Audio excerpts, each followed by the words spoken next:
Hi everyone, welcome to my channel. My name is Saldina. I'm a software engineer and I make IT and programming related videos here on YouTube. And in this video, I will be doing something that I haven't done before, and that is reviewing your code, and we will see some errors that you guys have sent me. So I get a lot of messages, a lot of questions on my Instagram, on Twitter, and then here on YouTube as well in the comments, where you ask me for an opinion or for advice on certain errors that happen to you in programming. And I try to answer as many of those as possible, but it's just not possible to answer to all of you, and I'm very sorry. But I thought that it would be a good idea to make a video related to that so that all of you can see it. So here I am, I'm making that video right now. So in this video, I will be reviewing some code and we will see some errors that can happen and that do happen very often. And I'm going to do that both manually, and then I want to show you a very cool tool which is called PVS Studio. I'm going to leave details in the description down below so that you can check it out for yourself. But what PVS Studio is, it is static code analyzer. So it is basically a tool that reviews your code and helps you detect bugs and errors and security weaknesses in your code. So in the case that you need another pair of eyes to look at your code and give you a few tips and recommendations, it is a great tool to use. And you can get it as a team license for teams up to 9 people, or you can get an enterprise license for bigger companies, bigger departments, or you can even request a free license if you are a student, if you are working on some private projects or on some open source projects. And then one very cool thing is that it is not only used to analyze C++ code, but you can use it for C and then C# and Java as well. And I am wondering, guys, which team are you in? Are you team C++ or are you team C# or Java or C? I'm very curious to read your answers, so please write me in the comments down below. And if you ask me, I'm definitely team C++ and then team C#. Those are just two of my favorite languages ever, but I am very curious to read what you will answer to this question. So I'm going to leave all the details about PVS Studio in the description of this video so that you can check it out for yourself. And let's jump into the coding part right now because I am very excited to do this. Here I have created a new project and I have this program that does basically nothing. So what I want to do is I want to check if everything is okay with this code so far. So if we have made any errors so far. So I'm going to click on extensions and then PVS Studio, and here you have multiple options. You can check your current file, you can check open files, or you can check your project, selected items, solution. I'm going to select this first option, so I'm going to check this current file. And you get this window here, and as you can see, we have one error, and that error is that my license will expire in 5 days. Okay, so that is not error which is related to our code, so we are just going to ignore it. So we don't have code errors so far. And let me show you how you can install this tool very quickly. So you click on extensions and then manage extensions. Okay, and then here you can search for PVS Studio like this. Okay, great. It is this one here. So PVS Studio is a tool for detecting bugs and security weaknesses and so on. Okay, so you will click download here and your download should begin. I'm not going to do that right now because I already have it, but once it is downloaded, the installation is pretty simple. So it's basically next, finish installation. So that should be simple. Okay, now let's close this window here. And as you could see, we don't have any errors with this code so far. So let's write some code and let's create some errors now. So let's create an array of type int, and I will call it saved money, and that will be an array of 5 elements, and I want to initialize those elements here. So the purpose of this array is following. Let's say that I want to save some money each month, and I want to store that data in this array here. So I'm going to save money for 5 months, and I will store how much money I have saved each month inside this array here. So for example, the first month I have saved $100 or euros or whatever, and then second month I have saved 200 and then 300 and 400 and 500 fifth month. Okay, so this is our array. Now, what I want to do with this data here is I want to sum it. After 5 months, I want to know how much money I have saved in total. So I'm going to create a variable of type int, and I will call it total, like this, and I will initially give it a value of 0, and then I will iterate through this array here. So I will say for int I is equal to 0, and then I is less than or equal to 5, and then I plus plus. And what I will do inside this for loop is I will say that my total will hold whatever my total was previously holding, plus current value of how much money I have saved in that month. So saved money of I. Okay, now after I have done this, I will just write out how much money I have in total. So I will say total, and then this value that is stored inside this variable here. Okay, now if I run this program, let's see what will happen. Well, it says that in total I have minus 8 billion something, very, very big number. So I have tried to save each month, and then at the end I have minus $8 billion, so that does not make any sense. So here we have a logical error.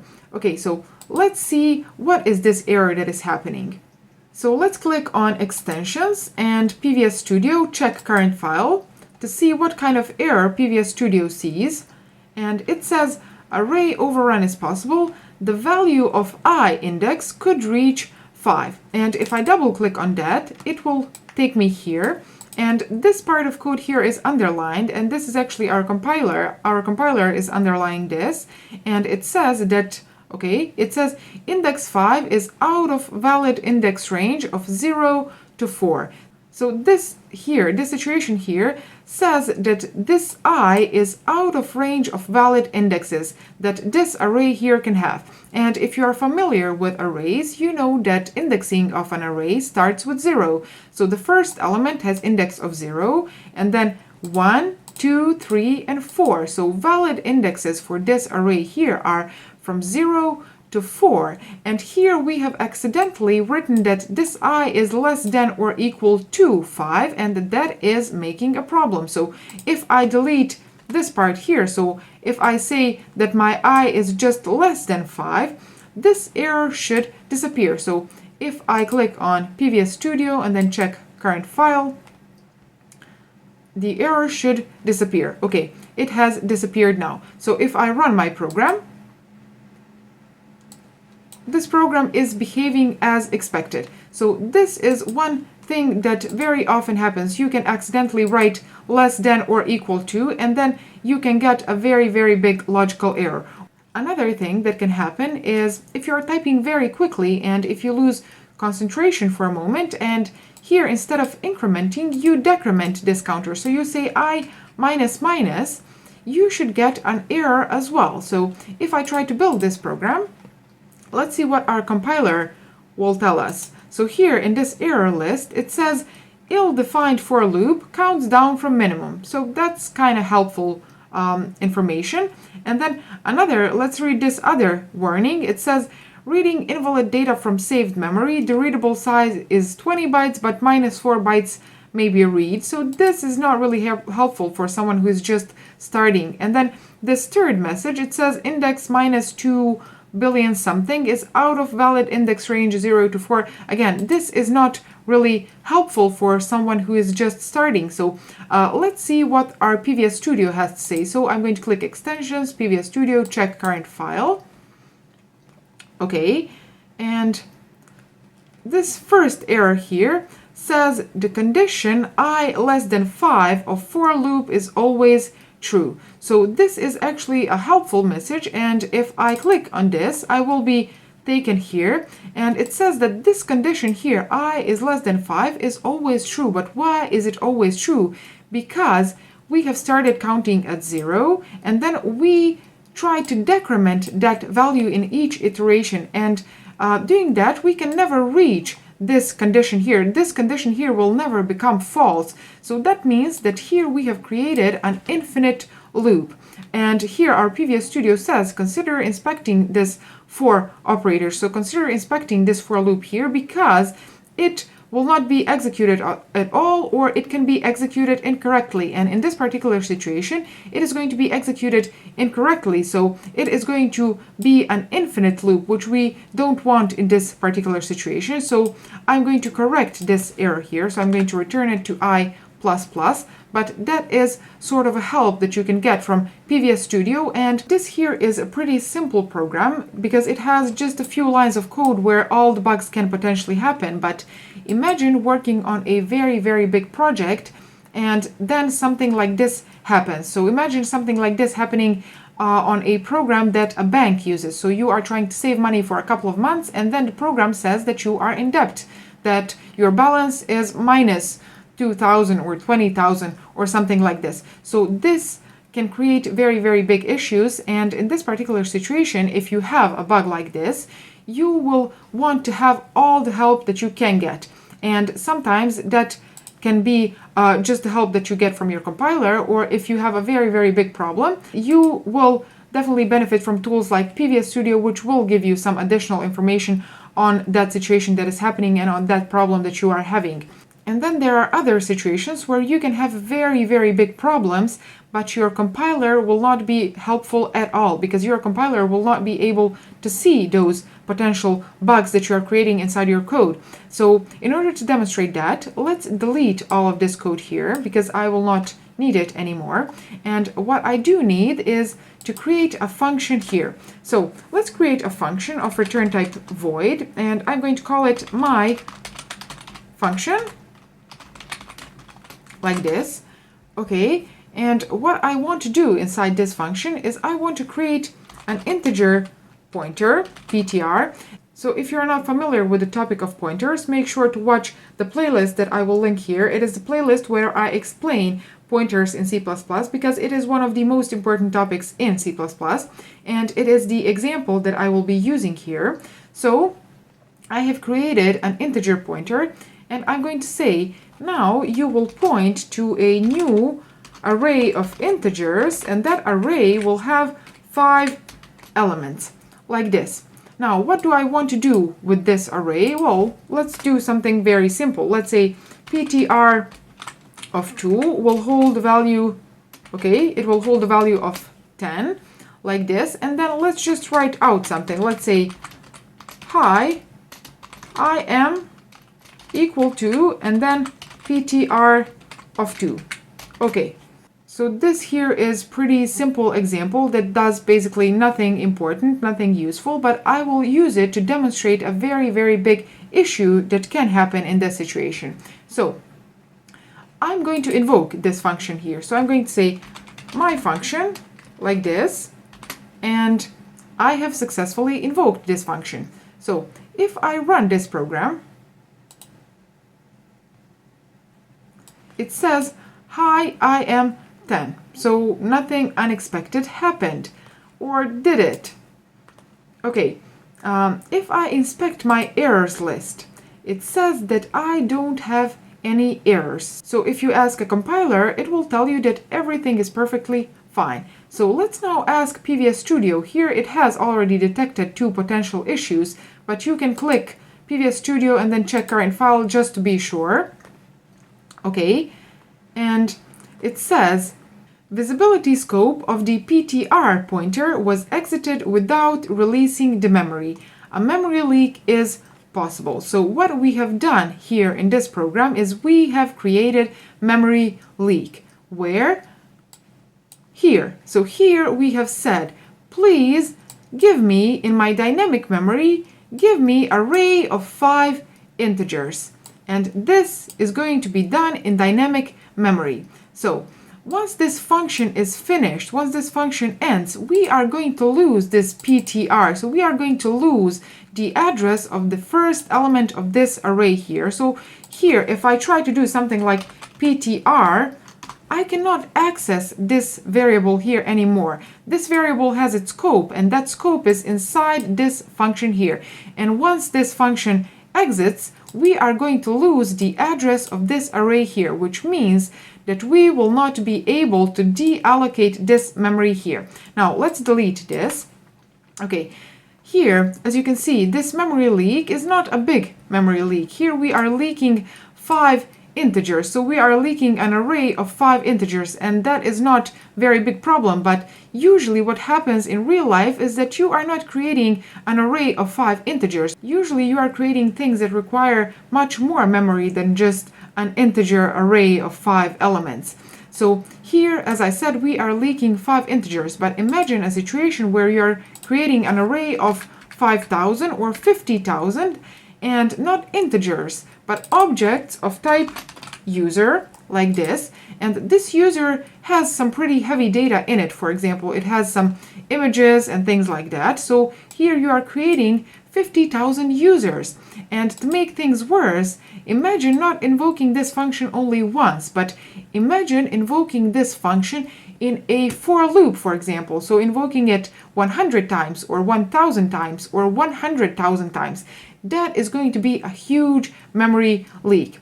So what this line of code here does is it asks your operating system for dynamic memory. So it says, please, can you give me new memory? So can you give me dynamic memory that I need to store this data here? And your operating system gives that memory to your program. So it allocates that memory for your program. And then once this function here finishes, you will lose all the variables that you have created inside that function.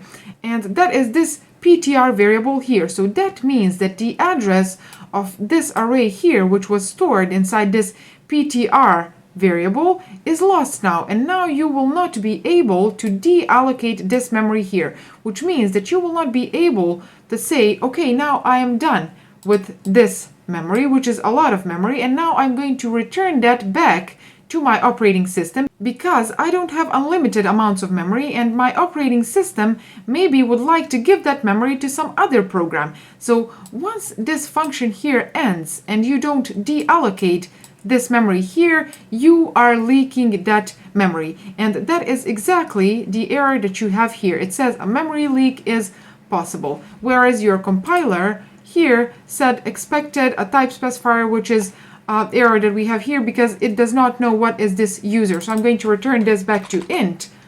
Okay, now that error has disappeared, but your compiler does not know that you are leaking memory here, whereas your PVS Studio analyzer here says that a memory leak is happening. So how do you fix this error here? Well, for each new, you need to have delete. Again, you need to watch my C++ pointers playlist in order to understand pointers if you don't understand this already. So as I said, for each new you need to have delete. So I'm going to say delete, and let's delete this PTR. Let's see what is going to happen now. So if I click extensions and then PVS Studio check current file, it says the memory was allocated using new array type operator, but it was released using delete operator.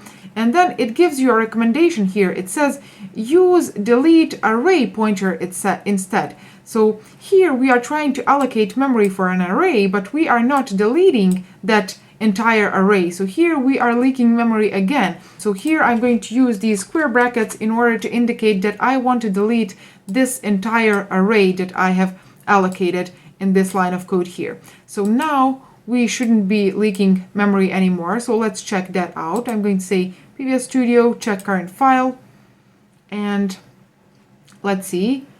We have that error that we previously had, which is your license will expire in 5 days, but we do not have memory leaks anymore, which is great. So errors like this, memory leaks, are very common when you work with pointers in C++, and these memory leaks can create huge problems if you have them in your code. And as you could already see, in most cases you cannot really count on your compiler to tell you that you are leaking memory, because in most cases it will not even be able to see that. So tools like PVS Studio can be very helpful in those situations. You could see all those little tips and recommendations that we had from PVS Studio that helped us to fix issues that we had related to leaking memory. So those were some topics that I wanted to address in this video, because many people, when working with pointers, will come across problems that they will not be able to fix, or they will not even be aware that they have those problems that they have memory leaks until it gets to the point where it is unmanageable and they have very big problem. They have huge problem. So if you have any more questions that you would like me to make a video on, please leave those in the comments down below. And if you like this type of video, please give this video a thumbs up so that I can know. And I will make more videos like this in the future if you want me to. So thank you very much for watching this video, and I am going to see you in my next video. Bye!